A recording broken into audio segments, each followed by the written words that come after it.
lines that it is not impossible for progressives of any faith to find unity with humanists and rationalists for a greater good in the marketplace of politics. He says, faith has been the primary inspiration for some of our greatest leaders. Mahatma Gandhi's religious faith was central to his political and social philosophy. In fact, Gandhi credited his faith for his political courage. Only he can take great resolve who has indomitable faith in God and has fear of God, he said. His faith extended beyond God. Quote, nonviolence requires a double faith, faith in God and also faith in man. One might ask which of these faiths required a greater suspension of evidence-based thinking. The Reverend Martin Luther King Jr. drew inspiration from Gandhi. Like Gandhi, he understood his mission in religious terms. The values that propelled him to the leadership of the civil rights movement were inseparable from his faith. In his famous 1963 letter from the Birmingham jail, in which he responded to critics of his campaign of nonviolent resistance, he said, I am in Birmingham because injustice is here. Just as the prophets of the 8th century BC left their villages and carried their thus saith the Lord far beyond the boundaries of their hometowns, and just as the Apostle Paul left his village of Tarsus and carried the gospel of Jesus Christ to the far corners of the Greco-Roman world, so am I compelled to carry the gospel of freedom beyond my own hometown. Like Paul, I must constantly respond to the Macedonian call for aid. 5 years later, on the eve of his assassination, he said in an eerily prescient speech, well, I don't know what will happen now.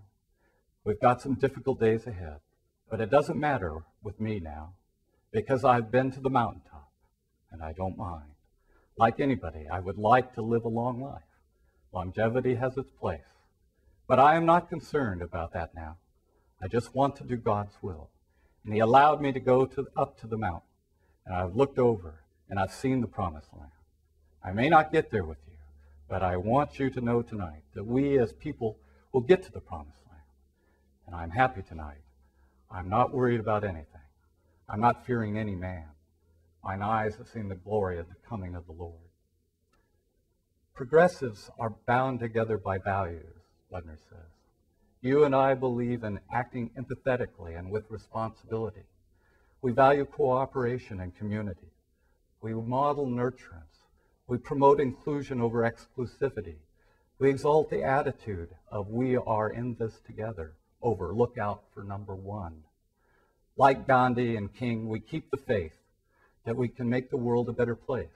If some of those who share our values and beliefs happen to tie them to their religious faith, why should other progressives look askance?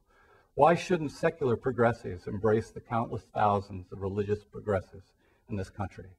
Who are we to say that secular teachings represent the only legitimate path to progressive attitudes? And ultimately, doesn't turning our backs to people of faith amount to the very intolerance we decry? If I were to convene a progressive meeting, he concludes, and if King and Gandhi were still alive, they would be at the top of my invitation list, along with the Dalai Lama, and I would ask none of them to check their faith at the door. When I read words like these, I think even Alice could believe it is possible for us to work together to protect and strengthen the wall that separates the church and state, and to promote the value of a secular society.